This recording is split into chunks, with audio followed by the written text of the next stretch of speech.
मैं सुरेश चंद्र शर्मा, उच्च माध्यमिक आदर्श विद्या मंदिर, विवेकानंदपुरम, रणथंबोर रोड, सवाई माधोपुर।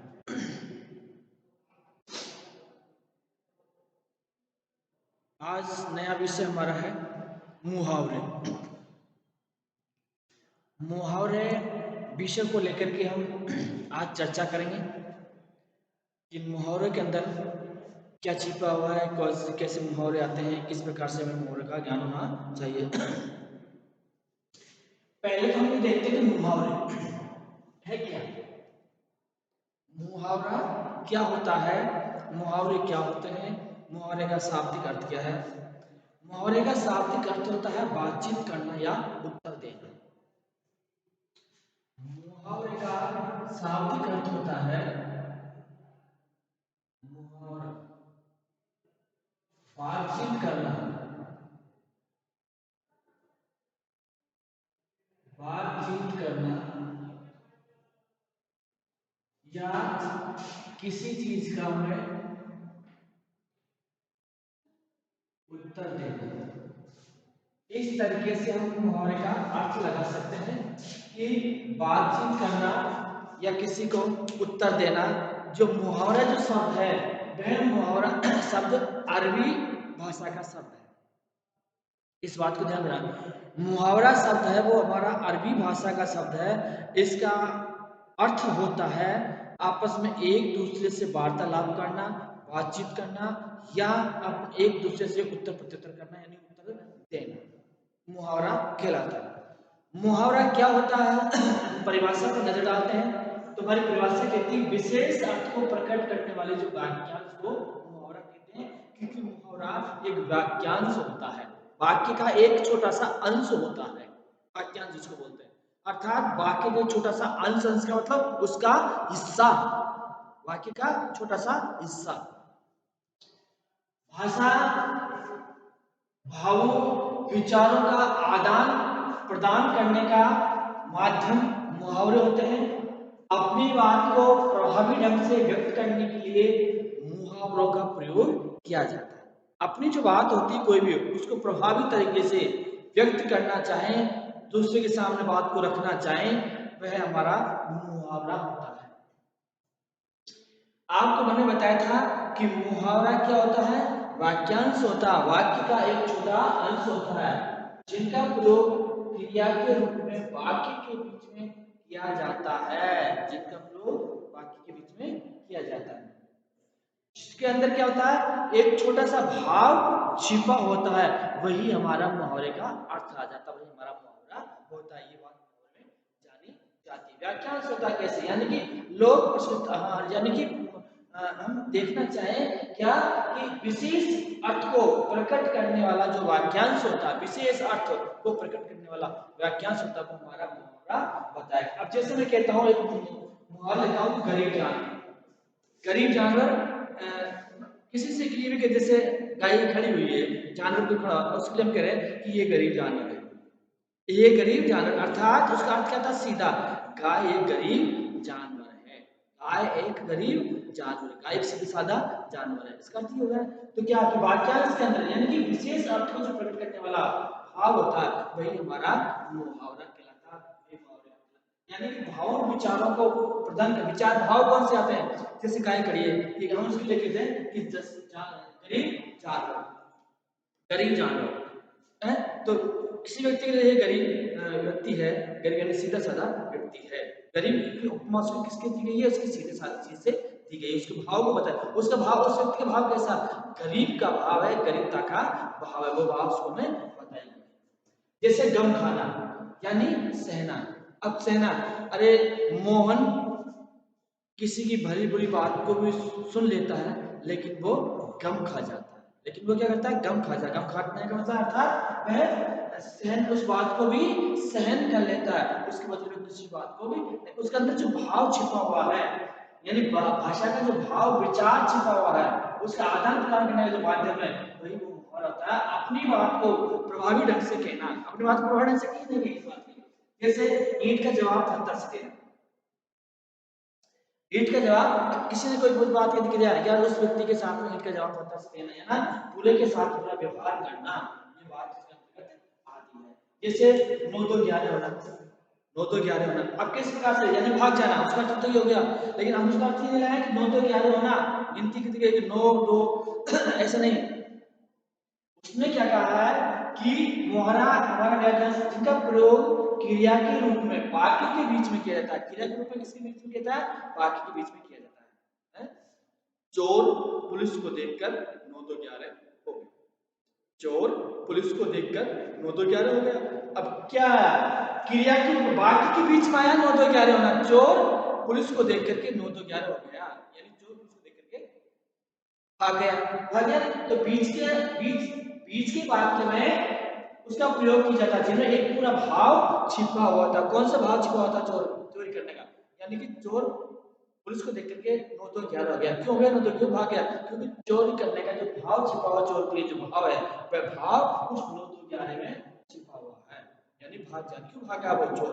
पुलिस को देख करके, यानी उसने चोरी की है, गलत काम किया, इसलिए चोर पुलिस को देख करके भाग गया। क्योंकि पुलिस को पकड़ लेते तो उसको सजा मिलती। तो ऐसा उसने किया। तो जो विचार होते हैं भाषा के, ध्यान में रखना कि हमारी जो भाषा होती है उस भाषा के जो भाव होते हैं और जो विचार होते हैं, उन विचार भावों का आदान प्रदान होने का जो कार्य करता है वह माध्यम कहलाता है। वो माध्यम हमारा मुहावरा ही बनता है, हमारा मुहावरा ही होता है। इस बात को आपको पूर्णतः ध्यान रखना है। चौथा, पसीना आना, बहुत अधिक मेहनत करना। पसीना आने का अर्थ आता है बहुत अधिक मेहनत करना। अब कहते हैं कि मोहन ने इतना परिश्रम किया, मोहन ने इतना काम किया कि उसके पसीना, मोहन के पसीना आ गया। अब मोहन के पसीना कैसे आ गया? ये गर्मी से आया? नहीं। उसका भाव क्या होता है कि उसने इतनी मेहनत की, उसने इतना परिश्रम किया, इतना काम किया कि कार्य करते करते उसके पसीना आ गया। दिल भारी होना, पांचों हमारा क्या है? दिल भारी होना, दुखी होना। सोता पड़ना, रात्रि का समय, रात्रि का समय। पाँव ने उठना, सातवां हमारा क्या है? पाँव ने उठना, निष्क्रिय होना, मेरे पैर नहीं उठ रहे। अरे कोई ऐसी घटना हमने सुनी, बात को सुनी, मेरे पैर नहीं उठने, तो क्या होता है उसका निष्क्रिय होना? दिल में ईट कर रह जाना, मन की बात मन में रखना, आत्मा बात में रहती है। नाक में नथ डालना है, नाक डालना, यानी इसको अगर कोई व्यक्ति इधर से उधर भागता फिरता रहता है, एक जगह नहीं बैठता रहता, टिकता नहीं, बैठ करके नहीं टिकता, तो हम क्या कहते हैं, हमारे बुजुर्ग क्या कहते हैं कि इसकी नाक में नथ को डालनी पड़ेगी, अर्थात इसको नियंत्रण में रखना पड़ेगा। भाव उसको नियंत्रण करने के लिए जो विचार आए, भाव आए, क्या नहीं, भाव जो विचार आए, उनको हमने आदान प्रदान का माध्यम जो बनाया, किसको बनाया? उस मुहावरे को, कि नाक में नथ डालना, उसको नियंत्रण करने के लिए नाक में क्या करना पड़ेगा? आपने देखा होगा बैल है, घोड़े, लेकिन नाथ को उसको छेद करके उसमें बहुत बड़ी डोरी बांधी जाती है। क्यों? उसको नियंत्रण करने के लिए, इसको उस जानवर को नियंत्रण करने के लिए, ताकि वो भागे नहीं, तेज भागे नहीं, और वो मालिक के नियंत्रण में रहे। बगले झांकना, इधर से उधर देखना, बगले झांकना, इधर उधर करना, बगले झांकना का इधर उधर करना, 9 2 11 होना, भाग जाना, और 12 जो है हिम्मत नहीं हारना, हार नहीं मानना। वह व्यक्ति हिम्मत नहीं हारता, अपनी हार नहीं मानता, तब भी वो अपने कार्य में जुटा हुआ है, लगा अपने लक्ष्य को प्राप्त करने के लिए जुटा हुआ है। तो किस बात का हमें वहां को समझना कि मुहावरा क्या बन जाता है? हमारा वाक्यांश बन जाता है, जिसका प्रयोग क्रिया के वाक्य के बीच में किया जाता है। वही हमारा मुहावरा, जो मैं आपको मुहावरा लिख रहा हूँ, ये आपके जो पाठ्य पुस्तक के अंदर जो पाठ आए हुए हैं ना, उन पाठों में से हैं, महत्वपूर्ण है, उन पाठों में से ये मुहावरे, इसलिए मुहावरों को याद करना, लिखना बहुत जरूरी होता है। कि जो आपको ये है नहीं कि पाठ में अपन ने जो मुहावरे आए, पाठ में जो पढ़े हैं उनको मुहावरों को, वही मुहावरे, उनका यही अर्थ है, क्योंकि परीक्षा के पाठ के माध्यम से अधिकांश मुहावरे पूछ लिए जाते हैं, और पूछते भी हैं और बुआते भी हैं।